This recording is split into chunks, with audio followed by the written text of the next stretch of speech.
नमस्कार.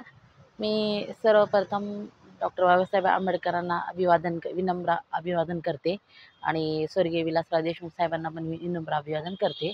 माझं नाव आहे पपिता रावसाहेब रणदिवे आणि मी अपक्ष उमेदवार, महिला उमेदवार आहे आणि माझं चिन्ह कॅमेरा आहे. आणि इथं मी महिला म्हणून हे मी दुसऱ्यांदा लोकसभा मी लढत आहे. यापूर्वीही मी 2019 मध्ये लढले आणि आता 2024 मध्ये लढत आहे. आणि माझी जी सुरुवात झालेली आहे राजकारणामध्ये येण्याचं कारण आहे की मी स्वतः एक पहिली मतदार होते आणि सर्वसामान्य घरातली, गरीब घरातली मी महिला आहे, मुलगी आहे. आणि खूप म्हणजे मी हालाकीची परिस्थिती पाहते सगळ्या गोष्टीने.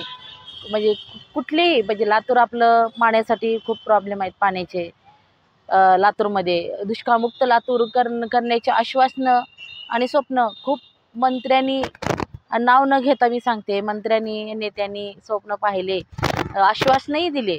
परंतु अद्याप आत्तापर्यंत ही पाणी आपलं लातूर दुष्काळमुक्त झालेलं नाही. पाणी उजनीवर आणखी लातूरपर्यंत येतच आहे. आणि पहिलं माझं स्वप्न आहे की आम्ही सुद्धा घागरी घेऊन, कळशा घेऊन, हांडे घेऊन विकत पाणी, फुकट पाणी ह्या शोधात आम्ही पण फिरलेलं आहेत. कारण मी फर्स्ट मी मतदार आहे. त्यामुळं मला पहिला प्रश्न आहे पाण्याचा. हे मला पाणी लातूर खरोखर दुष्काळमुक्त मला करायचं आहे. त्याच्यासाठी मी हे म्हणजे अनेक कारण आहेत माझी इलेक्शन लढण्यासाठी. एक मी महिला म्हणून मी आहे इथं उभी. तर महिलांना किती संघर्ष करावा लागतो आणि कुठल्या कुठल्या समस्याला तोंड द्यावं लागतं. मी महिला म्हणून मी खूप म्हणजे कारणं नाहीत, अनुभव मी सांगू शकते.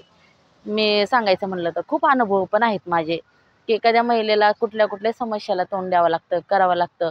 आणि ह्या देशामध्ये मला वाटते, आपल्या भारत देशामध्ये, की महिलाला आपल्या बोलण्यामध्ये त्यांचे आरक्षण आहे, पण अस्तित्वावर आरक्षण महिलांना त्यांनी कुठेही